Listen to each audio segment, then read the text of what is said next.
നമസ്കാരം. ഹലോ ഡോക്ടറിലേക്ക് സ്വാഗതം. പൊള്ളലേറ്റാൽ ഉടൻ ചെയ്യേണ്ട കാര്യങ്ങളെക്കുറിച്ചും ചികിത്സാ മാർഗങ്ങളെക്കുറിച്ചുമാണ് ഹലോ ഡോക്ടർ ഇന്ന് സംസാരിക്കുന്നത്. തിരുവല്ല പുഷ്പഗിരി മെഡിക്കൽ കോളേജിലെ പ്ലാസ്റ്റിക് ആൻഡ് റീകൺസ്ട്രക്റ്റീവ് സർജറി വിഭാഗം മേധാവിയും സീനിയർ കൺസൾട്ടന്റുമായ ഡോക്ടർ സിറിൽ ജോസഫ് നമുക്കൊപ്പമുണ്ട്. പ്ലാസ്റ്റിക് ഹാൻഡ് ആൻഡ് മൈക്രോവാസ്കുലർ സർജനാണ് ഡോക്ടർ. ഹലോ ഡോക്ടറിലേക്ക് സ്വാഗതം.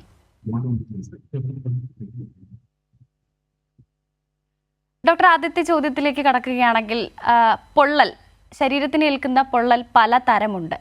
അങ്ങനെയാണെങ്കിൽ അതിനെപ്പറ്റി നമ്മൾ പൊതുവായി അറിഞ്ഞിരിക്കേണ്ട ചില കാര്യങ്ങൾ എന്തൊക്കെയാണ്? നമ്മള് പൊള്ളലെ സംബന്ധിച്ച് അറിയേണ്ട കാര്യങ്ങൾ പല രീതിയിൽ പൊള്ളലുകളുണ്ട്.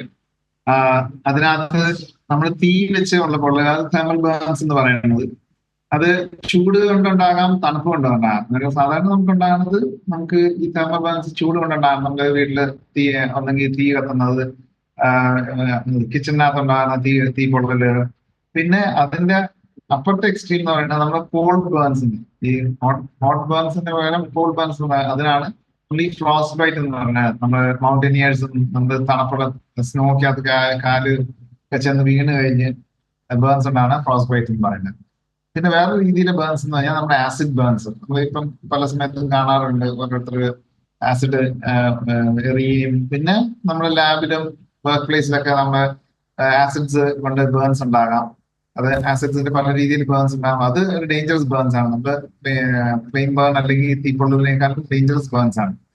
പിന്നെ അതിന് വേറൊരു ആസ്പെക്ട് ഇലക്ട്രിക്കൽ ഇഞ്ചുറിയാണ്. ഇലക്ട്രിക്കൽ ഇഞ്ചുറി നമ്മുടെ വീട്ടിലുള്ള ഡൊമസ്റ്റിക്കും ആകാം, പിന്നെ ഹൈ ടെൻഷൻ കേബിളില് 11 kV 6 kV ഇതിന്റെ ലൈൻസിൽ ഇലക്ട്രിക്കൽ ഇഞ്ചുറി ഉണ്ടാകാം. അത് ശരിക്കും പറഞ്ഞാൽ നമ്മുടെ വേറൊരു രീതിയിലാണ് നമ്മുടെ തെർമൽ ബേൺസ് അല്ലെങ്കിൽ തീപ്പൊള്ളിനേക്കാളും വേറെ രീതിയിലുള്ള ബേൺസ് ആണ് നമ്മൾ ഇലക്ട്രിക്കൽ ഇഞ്ചുറിയിലൊക്കെ കാണുന്നത്.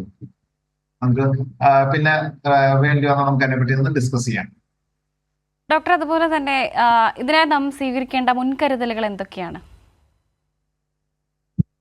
മുൻകരുതൽ എന്ന് പറഞ്ഞാൽ, നമ്മൾ ഇതിനകത്ത് പല സമയത്തും പല ബേൺസ് നമുക്ക് അവോയ്ഡ് ചെയ്യാവുന്നതാണ്, നമ്മൾ ഇല്ലാതാക്കാവുന്നതാണ്.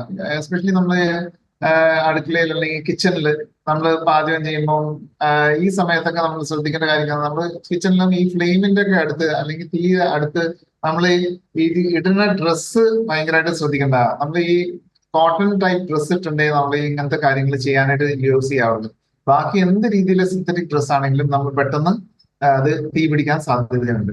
പിന്നെ എല്ലാ കാര്യങ്ങളും എല്ലാത്തിന്റെയും ഒരു സേഫ്റ്റി ഉണ്ട്. നമ്മളിപ്പം LPG, നമ്മൾ സാധാരണ കുക്കിംഗ് ഗ്യാസ് ഉപയോഗിക്കുക, അതൊക്കെ സേഫ് കാര്യങ്ങളാണ്. പക്ഷെ അത് ഉപയോഗിക്കുന്ന രീതിയിലാണ് ഈ പൊള്ളലുകൾ ഉണ്ടാകുന്നത്. ഇപ്പം പലരും നമ്മുടെ മുറ്റത്തൊക്കെ കരിയിലേക്ക് കൂട്ടിച്ചേർത്തിട്ട് തീയിടാറുണ്ട്. അന്നേരം ചിലപ്പോ ഒക്കെ ചെയ്യണമെന്ന് വീടിനകത്തുള്ള പല വേസ്റ്റ് സാധനങ്ങളൊക്കെ അതിനകത്ത് കൊണ്ടുപോയിടും. അത് ഈയിടെയല്ല, കുറച്ച് നാളായിട്ട് നമുക്ക് കാണണമെന്ന് പറഞ്ഞാൽ ആൾക്കാർ ഈ സ്പ്രേ ബോട്ടിൽ, തീർന്ന സ്പ്രേ ബോട്ടിൽ കൊണ്ടുപോയിട്ട് ഈ വേസ്റ്റ് ഇടുന്ന തീ വെക്കുന്ന സ്ഥലത്ത് കൊണ്ടുപോയിടും. അന്നേരം അത് പൊട്ടിത്തെറിക്കും. അതൊക്കെ സീരിയസ് ആയിട്ട് ബേൺസ് ഉണ്ടാകും. കാരണം ഇത് പൊട്ടിത്തെറിക്കുന്നതിന്റെ കൂടെ നമുക്ക് ഇഞ്ചുറി ഉണ്ടാകാം, പിന്നെ പൊള്ളലും കൂടെ ഉണ്ടാകാം. അതുപോലെ തന്നെ നമ്മൾ വളരെ ശ്രദ്ധിക്കേണ്ട കാര്യങ്ങൾ എന്ന് പറഞ്ഞാൽ, നമ്മൾ ഈ ഇലക്ട്രിക്കൽ ഇഞ്ചുറി ഉണ്ടാകാതിരിക്കാനായിട്ട് വീട്ടിലും ആകാം, വർക്ക് പ്ലേസിൽ ഉണ്ടാകുന്നത് നമ്മൾ KCBയുടെ അല്ലെങ്കിൽ വേറെ ഇലക്ട്രിക്കൽ കോൺട്രാക്ടേഴ്സ് ഒക്കെ വർക്ക് ചെയ്യുന്ന സമയത്തായിരിക്കും. പക്ഷെ നമ്മൾ വീട്ടിലെ ഡൊമസ്റ്റിക് ഇതിനകത്തും പിള്ളേർക്ക് വരെ, അത് കാരണം നമ്മൾ എപ്പോഴും നമ്മൾ ഇലക്ട്രിക്കൽ പോയിന്റ് വീട്ടിൽ വെക്കുന്നത് സാധാരണ രീതിയിൽ പിള്ളേർക്ക് കൈ എത്താവുന്ന രീതിയിൽ, അതിനേക്കാളും ഒരു ഹൈറ്റിലാണ് വെക്കേണ്ടത്. അങ്ങനത്തെ കുറച്ച് കാര്യങ്ങൾ ശ്രദ്ധിച്ചാൽ തന്നെ നമ്മൾ പല കാര്യങ്ങളും അവോയ്ഡ് ചെയ്യാം. പിന്നെ ആസിഡ് ബേൺസ് നമ്മൾ സാധാരണ വർക്ക് പ്ലേസിലാണ്, അല്ലെങ്കിൽ ഇപ്പം കുറച്ച് നാളായിട്ട് നമുക്ക് കാണുന്നുണ്ട്, ഫിസിക്കലി അസോൾട്ട് ചെയ്യാനായിട്ട് യൂസ് ചെയ്യാറുണ്ട്. ആസിഡ് നമ്മൾ പലരും നമ്മുടെ ടോയ്ലറ്റ്സ് ഒക്കെ യൂസ് ചെയ്യാറുണ്ട്. അതൊക്കെ ക്ലിയർ ബോട്ടിൽസ് നമ്മൾ മാർക്ക് ചെയ്ത് വെച്ചില്ലെങ്കിൽ അറിയാതെ അത് വെള്ളം ഓർത്തിട്ട് അങ്ങനെ സംഭവിച്ചിട്ടുണ്ട്. ബാത്റൂമിൽ അല്ലെങ്കിൽ ടോയ്ലറ്റിൽ അറിയാതെ ഈ കുപ്പിക്കകത്ത് ക്ലിയർ നമുക്കൊരു പ്രേക്ഷകൻ ചേരുന്നുണ്ട്. മുംബൈയിൽ നിന്നും CM നായരാണ്. ഡോക്ടറോട് സംസാരിച്ചോളൂ. ഹലോ, പറഞ്ഞോളൂ, കേൾക്കാം. ഹലോ ഹലോ, ടിവിയുടെ വോളിയം ഒന്ന് കുറച്ച് വെക്കണം. ഡോക്ടർ സംസാരിച്ചോളൂ. ഹലോ, നമസ്കാരം ഡോക്ടർ. നമസ്കാരം. നമസ്കാരം. യാ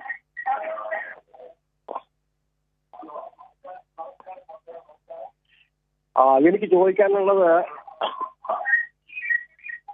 ഹലോ ഡോക്ടർ, എനിക്ക് ചോദിക്കാനുള്ളത്, നമ്മൾ ഈ പാചകം ചെയ്യുന്ന സമയത്ത് നമ്മൾ എന്തെങ്കിലുമൊക്കെ പാചകം ചെയ്യുന്ന അൺഫോർച്ചുനേറ്റ്ലി അപ്രതീക്ഷിതമായിട്ട് നമുക്ക് പൊള്ളലേക്കാൻ സാധ്യതയുണ്ട്. പെട്ടെന്ന് കൈക്ക് പൊള്ളലേക്കുന്നുണ്ട്. അപ്പം അങ്ങനെ പെട്ടെന്ന് നമ്മൾ ചെയ്യുമ്പോൾ ഓൺ ദി സ്പോട്ടിൽ നമ്മൾ ചിലപ്പോൾ ഈ പേസ്റ്റ് എടുത്ത് നമ്മൾ തേക്കും. ടൂത്ത് പേസ്റ്റ്, പലരും പറയുന്ന ടൂത്ത് പേസ്റ്റ് തേച്ച് കഴിഞ്ഞാൽ പൊള്ളലിൽ നിന്ന് സ്വല്പം വ്യത്യാസം വരും എന്ന് പറയുന്നത്. അപ്പം ടൂത്ത് പേസ്റ്റ് പിന്നെ ബെറോളിൻ പരട്ടുന്നവരുണ്ട്. അപ്പൊ അങ്ങനെ താൽക്കാലികമായിട്ട് പറ്റുന്നുണ്ട്. പക്ഷെ കുറച്ച് കഴിയുമ്പോൾ ആ ഭാഗം വീണ്ടും പൊള്ളുകയും കുമളിക്കുകയും ഒക്കെ ചെയ്യുന്നുണ്ട്. നമ്മൾ എമർജൻസി സാധാരണ ഇതൊക്കെ പേസ്റ്റ് പുരട്ടിയാലും എന്തൊക്കെ പുരട്ടാൻ. അപ്പൊ ആ ഓൺ ദി സ്പോട്ടിൽ ഈ പൊള്ളാതിരിക്കാൻ വേണ്ടി, കുമളിക്കാതിരിക്കാൻ വേണ്ടി നമ്മൾ എന്തൊക്കെയാണ് ചെയ്യേണ്ടത്? ആ എമർജൻസി ഓൺ ദി സ്പോട്ടിൽ നമ്മൾ ഇതൊക്കെ തേക്കുന്നത് അഭികാമ്യമാണോ? ഈ പേസ്റ്റും മറ്റു കാര്യങ്ങളും ബൊറോളിൻ അതുപോലുള്ള സാധനങ്ങളൊക്കെ തേക്കുന്ന അഭികാമ്യമാണോ? അതോ അതിന് നമ്മൾ എന്താണ് ആ സമയത്ത് നമ്മൾ എന്തൊക്കെയാണ് ഈ ആ സിറ്റുവേഷനിൽ നമ്മൾ പെട്ടെന്ന് എന്തൊക്കെയാണ് ചെയ്യേണ്ടത്? അതിനകത്ത് നമ്മൾ ഒരു കാര്യം ശ്രദ്ധിക്കേണ്ടതെന്ന് പറഞ്ഞാൽ, നമ്മൾ ഈ പൊള്ളൽ ഉണ്ടാകുന്നത് അത് പല പല കാരണങ്ങളുണ്ട്. അത് ഒന്ന്, ഈ പൊള്ളൽ എന്താണ്, അതിന്റെ ഈ പൊള്ളലിന്റെ കാരണം എന്താണ്? ഇപ്പൊ ഗ്യാസിന്റെ ആണോ അല്ലെങ്കിൽ കരിയിലയുടെ ആണോ? പിന്നെ ഉള്ളതെന്ന് പറഞ്ഞാൽ ഈ ബേൺ ചെയ്യുന്ന ആ ഗ്യാസിന്റെ അല്ലെങ്കിൽ ആ ഫ്ലെയിമിന്റെ ടെമ്പറേച്ചർ ഭയങ്കര ഇമ്പോർട്ടന്റ് ആണ്.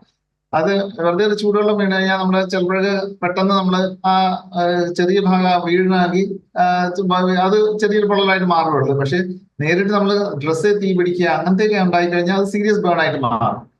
പിന്നെ അത് കാരണമാണ് നമ്മൾ എപ്പോഴും എന്തെങ്കിലും ഇങ്ങനത്തെ പൊള്ളൽ ഉണ്ടായി കഴിഞ്ഞാൽ ഏറ്റവും ആദ്യം ചെയ്യേണ്ടതെന്ന് പറഞ്ഞാൽ എത്രയോ പെട്ടെന്ന് നമ്മളൊരു റണ്ണിങ് മോട്ടർ, അതായത് ടാപ്പിലെ വെള്ളം ഒഴുകുന്ന സ്ഥലത്ത് കൊണ്ടുപോയി, നമുക്ക് കൈയാണെങ്കിൽ കാലാണെങ്കിൽ അവിടെ കൊണ്ടുപോയി നമ്മൾ എത്രയോ പെട്ടെന്ന് ആ പൊള്ളലുണ്ടായ ഭാഗം എത്രയും പെട്ടെന്ന് കൂൾ ചെയ്യുക. പിന്നെ നല്ലപോലെ നന്നായിട്ട് കൂൾ ചെയ്ത് കഴിഞ്ഞാൽ നമുക്ക് ഈ ഉള്ള ബേണിന്റെ സിവിയറിറ്റി കുറയ്ക്കാനായിട്ട്. പക്ഷെ പല സമയത്തും ഇപ്പം ഭയങ്കര ചൂടുമായിട്ട് വെള്ളം വീഴുകയാണെങ്കിൽ നമുക്ക് നാച്ചുറലി തൊലി പൊളിഞ്ഞു പോയി അങ്ങനത്തെ ഒക്കെ സംഭവിക്കാം. അതായത് നമ്മൾ എന്താണെങ്കിലും ഹോസ്പിറ്റലിൽ കൊണ്ടുപോയി കാണിക്കുന്നതാണ്. പിന്നെ ഉള്ളതെന്ന് പറഞ്ഞാൽ, ഇത് പല രീതിയിലും ഈ ടൂത്ത് പേസ്റ്റ് പറ്റുന്നത് പല സ്ഥലത്തും നമ്മൾ പറഞ്ഞു കേൾക്കുന്നുണ്ട്. അത് ഒരു കാരണവശാലും ചെയ്യാൻ പാടില്ല. കാരണം ടൂത്ത് പേസ്റ്റ് അത് സ്റ്റെറൈൽ ഒരു സാധനമല്ല, സ്റ്റെറിലൈസ് ചെയ്ത സാധനമല്ല. രണ്ടാമത് അതുകൊണ്ട് ഒരു ഗുണം ഉണ്ടായില്ല. നമ്മൾ ചെയ്യേണ്ടതെന്ന് പറഞ്ഞാൽ എത്രയോ പെട്ടെന്ന് നമ്മൾ ആ പൊള്ളലുണ്ടായ ഭാഗം കൂൾ ചെയ്തെടുക്കുക. അത് കഴിഞ്ഞ് നമ്മൾ എന്തെങ്കിലും ഒരു ഓയിൻമെന്റ്, നമ്മളൊരു ആന്റിബയോട്ടിക് ഓയിൻമെന്റ്, പല രീതിയിലുള്ള ഓയിൻമെന്റ്സ് ഉണ്ടല്ലോ, അത് നമ്മൾ എപ്പോഴും ഒരു കിച്ചണിൽ ഒരെണ്ണം കരുതി വെക്കണം. ഇങ്ങനത്തെ ചെറിയ ബേൺസ് ഒക്കെ ഉണ്ടായി കഴിഞ്ഞാൽ അപ്പൊ തന്നെ കരുതിയ ഇച്ചിരി നേരെ സാധാരണ രീതി പൊള്ളലിന്റെ അറിയണമെന്ന് പറഞ്ഞാൽ ഒരു ഭയങ്കര സൂപ്പർഫിഷ്യൽ എന്ന് പറഞ്ഞാൽ പുറമേ ഉള്ള പൊള്ളലാണെങ്കിൽ ചെറിയൊരു ചുമപ്പേ വരുള്ളൂ. അതൊരു 3-4 ദിവസം കഴിയുമ്പോൾ അത് ഉണങ്ങിപ്പോകും, ചെറിയൊരു പൊറ്റ പോലെ ഇളകിപ്പോകും.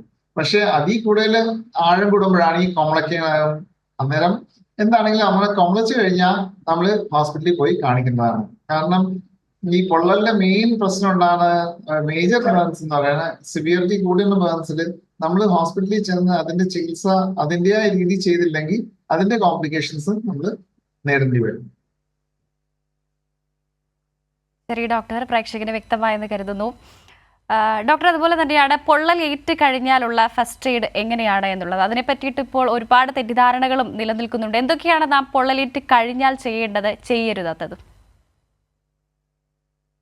അത് ഞാനിപ്പം പറഞ്ഞ പോലെ തന്നെ നമ്മൾ ഏറ്റവും ആദ്യം ചെയ്യേണ്ടതെന്ന് പറഞ്ഞാൽ ഈ ഉണ്ടായ ഭാഗം എത്രയോ പെട്ടെന്ന് നമ്മൾ ഒരു തണുത്ത വെള്ളം, നമ്മൾ ടാപ്പ് വാട്ടർ മതി, ടാപ്പ് വാട്ടറിൽ താഴെ നമ്മൾ ആ പാട്ട് എത്രയോ പെട്ടെന്ന് കൂൾ ചെയ്തെടുക്കുക.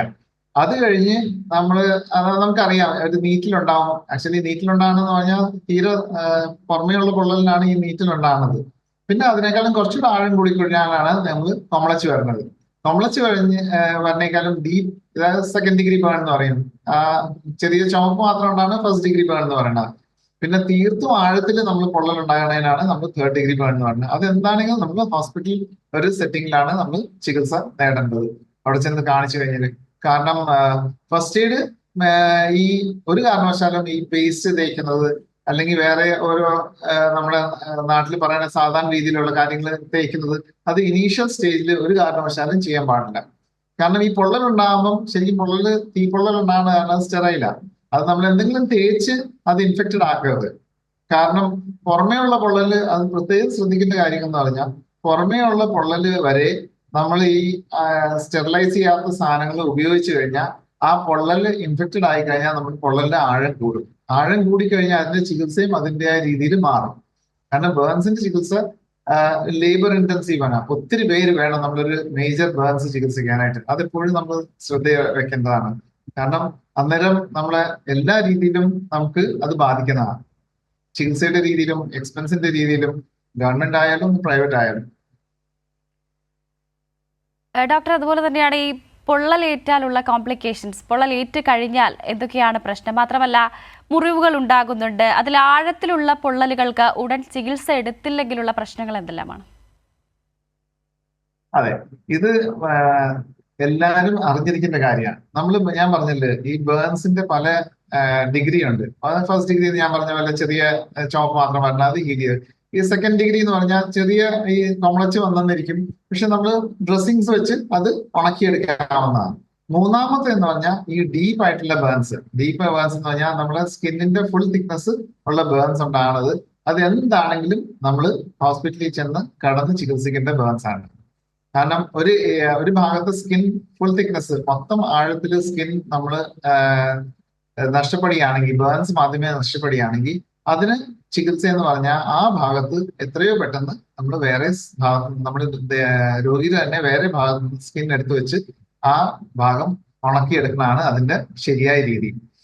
ഇപ്പം ഇതിന്റെ ഒരു തെറ്റിദ്ധാരണയുണ്ട്. ആൾക്കാരുടെ വിചാരം ഈ പെട്ടെന്ന് നമ്മൾ പൊള്ളലുണ്ടായി കഴിഞ്ഞാൽ പ്ലാസ്റ്റിക് സർജറി ആണ് കാണേണ്ടതെന്ന് പറഞ്ഞാൽ ആൾക്കാർക്ക് പേടി സ്വപ്നം പോലെയാണ്. ഒരു പ്ലാസ്റ്റിക് സർജറിയാണ് കാണേണ്ടത്, അല്ലെങ്കിൽ പ്ലാസ്റ്റിക് സർജറി എന്ന് പറഞ്ഞാൽ അവിടെ ഭയങ്കരമായിട്ട് ചെലവാകുന്ന കാര്യമാണ്. അങ്ങനത്തെ ഒരു പേടി കാരണമാണ് പലരും ഇവര് കാണിക്കാൻ വരാത്തത്.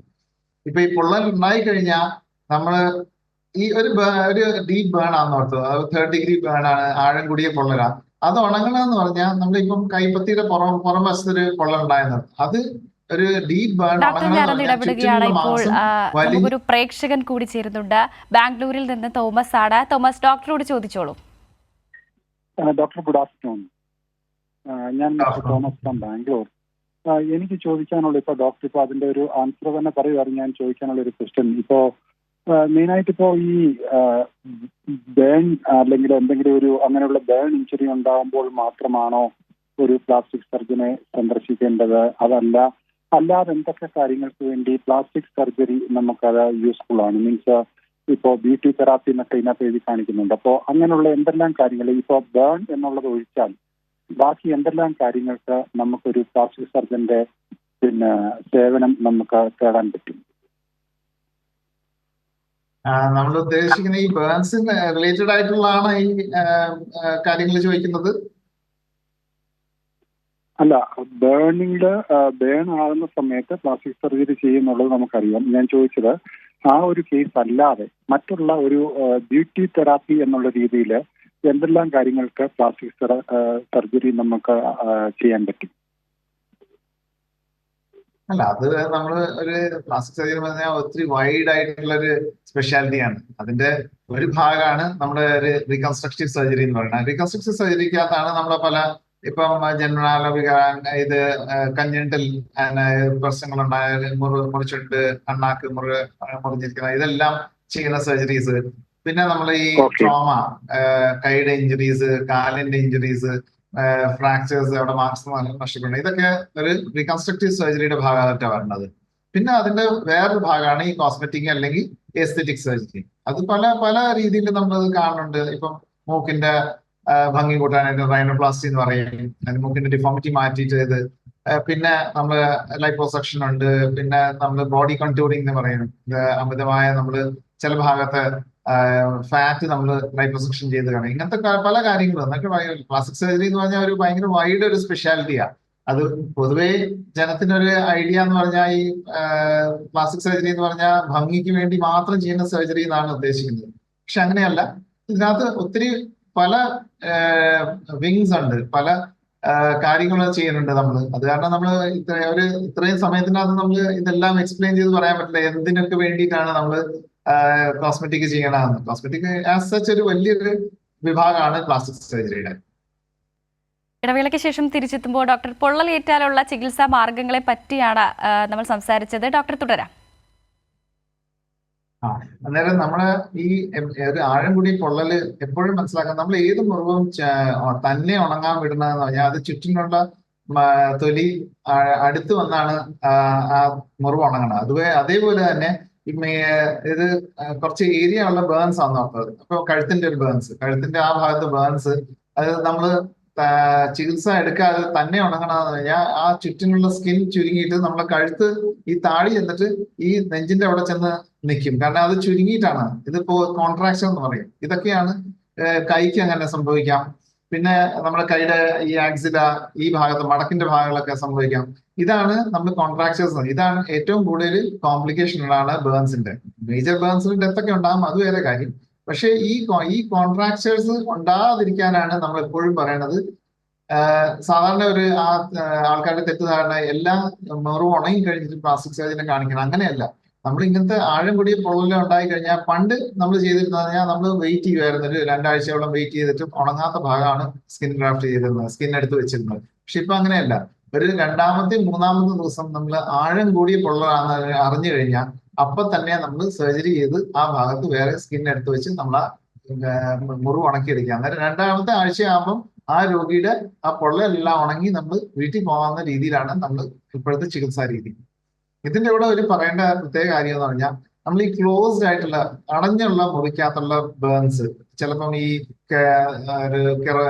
മണ്ണെണ്ണ അല്ലെങ്കിൽ അങ്ങനത്തെ എന്തെങ്കിലും ടോക്സിക് ആയിട്ടുള്ള, ഇപ്പം ബസ്സിനകത്ത് ക്ലോസ്ഡ് ആയിട്ടുള്ള റെയിൽവേ കമ്പാർട്ട്മെന്റ്, ബസ്സിനകത്ത് ഇതൊക്കെ കത്തുമ്പം ഈ കുറെ നമ്മുടെ റെക്സിൻ പോലത്തെ സാധനമൊക്കെ കത്തുമ്പം ഇത് നമുക്ക് പൊള്ളല് കാര്യമായിട്ട് പുറമേ ഇല്ലെങ്കിലും ഇതിന്റെ ആ ഫ്യൂംസ്, ഗ്യാസ് വെച്ച് നമ്മുടെ ലങ്സിനകത്ത് സാരമായ ഇഞ്ചുറി ഉണ്ടാവും. അതിന് ഇൻഹലേഷൻ ഇഞ്ചുറി എന്ന് പറയും. അത് കാരണം ഇങ്ങനത്തെ പൊള്ളലിന് നമുക്ക് രോഗിക്ക് പുറമേ കാര്യമായിട്ട് പൊള്ളലില്ലെങ്കിലും ഇത് ലങ്സിനെ ബാധിച്ചു കഴിഞ്ഞാൽ അത് ഒരു സിവിയർ ഇഞ്ചുറിയാണ്, ഇൻഹലേഷൻ ഇഞ്ചുറി എന്ന് പറയുന്നത്. അതിനകത്ത് നമ്മൾ പറയണത് ഒരു 10 പേർക്ക് സിവിയർ ഇൻഹലേഷൻ ഇഞ്ചുറി ഉണ്ടെങ്കിൽ അതിനകത്തൊരു 6 തൊട്ട് 7 പേർക്ക് മരണം ഉണ്ടാകാം. അന്നേരം ഇത് നമ്മൾ എപ്പോഴും അത് കാരണം പൊള്ളൽ ഉണ്ടായി കഴിയുമ്പോൾ നമ്മൾ പ്രത്യേകം എടുത്ത് കാണേണ്ട കാര്യമാണ്, അല്ലെങ്കിൽ പറയേണ്ട കാര്യമാണ്. ഈ ക്ലോസ്ഡ് ആയിട്ടുള്ള, അത് എപ്പോഴും ചോദിക്കുന്നതാണ്, നമ്മൾ ഇങ്ങനത്തെ പൊള്ളൽ ഉണ്ടായത് ഏത് ഭാഗത്ത് വെച്ചാണ്. ഇത് ക്ലോസ്ഡ് ആയിട്ട് റൂമിലാണ്. ചിലപ്പോൾ ഈ നമ്മൾ ആത്മഹത്യയൊക്കെ ചെയ്യുമ്പോൾ ക്ലോസ്ഡ് ആയിട്ട് മുറിക്കകത്ത് കത്തിക്കും. അന്നേരം പുറമേ ബേൺസ് ഇല്ലെങ്കിലും ഈ ഇൻഹലേഷൻ ഇഞ്ചുറി കൊണ്ട് രോഗിക്ക് മരണം ഉണ്ടാകും. അതുപോലെ തന്നെ ഡോക്ടർ, പൊള്ളൽ ഏറ്റതിന് ശേഷമുള്ള ചികിത്സ, അതിൽ ഏറ്റവും പ്രധാനപ്പെട്ടതാണ് ഈ സർജറി, അതുപോലെ തന്നെ പ്ലാസ്റ്റിക് സർജറി. ഒരുപാട് പേർക്ക് അതിൽ സംശയവും നിലനിൽക്കുന്നുണ്ട്. നമ്മളിപ്പോൾ ഒരു പ്ലാസ്റ്റിക് സർജറിയിൽ എത്തുകയാണെങ്കിൽ നമ്മുടെ സ്കിൻ എത്രത്തോളം പഴയ രൂപത്തിലേക്കാകും? നമ്മുടെ ആ സ്കിൻ എടുത്തു വെക്കുന്നത്, ഒരു പൊള്ളലുള്ള ഭാഗത്തേക്ക് നമ്മൾ എടുത്തു വെക്കുന്ന സ്കിന്നിന് ഒരു കാരണവശാലും നമ്മൾ നോർമൽ സ്കിന്നിന്റെ രീതിയിലാക്കാൻ ആയില്ല. പക്ഷെ പല സമയത്ത് അത് ഓരോരുത്തരുടെ ശരീരപ്രകൃതി അനുസരിച്ചിരിക്കും. ഒരുമാതിരി നോർമൽ സ്കിന്നിന്റെ അപ്പിയറൻസ് ആവും, പക്ഷെ എന്നാലും ഒരു വ്യത്യാസം കാണും.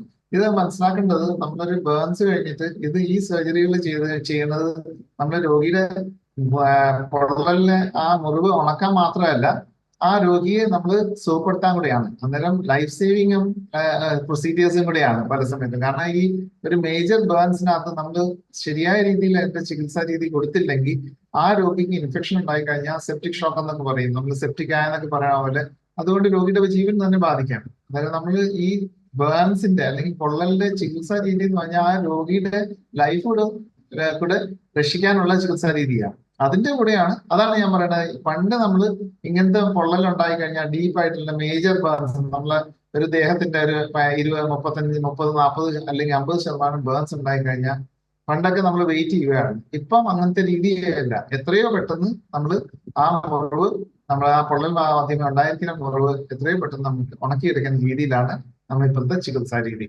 അത് നല്ല റിസൾട്ട്സും കിട്ടുന്നുണ്ട്. കാരണം എത്രയോ പെട്ടെന്ന് നമുക്ക് ഒരാള് അവരുടെ റുട്ടീൻ വർക്കിൽ അല്ലെങ്കിൽ അവരുടെ വർക്ക് പ്ലേസിൽ തിരിച്ചെത്താനായിട്ട് അതാണ് ചെയ്യേണ്ട കാര്യങ്ങൾ. ശരി ഡോക്ടർ. ഹലോ ഡോക്ടറിന്റെ ഇന്നത്തെ സമയം ഇവിടെ അവസാനിച്ചിരിക്കുകയാണ്. പൊള്ളലേറ്റാൽ ഉടൻ ചെയ്യേണ്ട കാര്യങ്ങളെക്കുറിച്ചും ചികിത്സാ മാർഗങ്ങളെക്കുറിച്ചുമാണ് ഹലോ ഡോക്ടർ ഇന്ന് ചർച്ച ചെയ്തത്. തിരുവല്ല പുഷ്പഗിരി മെഡിക്കൽ കോളേജിലെ പ്ലാസ്റ്റിക് ആൻഡ് റീകൺസ്ട്രക്റ്റീവ് സർജറി വിഭാഗം മേധാവിയും സീനിയർ കൺസൾട്ടന്റുമായ ഡോക്ടർ സിറിൽ ജോസഫ് ആയിരുന്നു നമുക്കൊപ്പം ഉണ്ടായിരുന്നത്. പ്ലാസ്റ്റിക് ഹാൻഡ് ആൻഡ് മൈക്രോവാസ്കുലർ സർജനാണ് ഡോക്ടർ. ഇന്നത്തെ ഹലോ ഡോക്ടറുടെ സമയം ഇവിടെ പൂർണ്ണമാകുന്നു.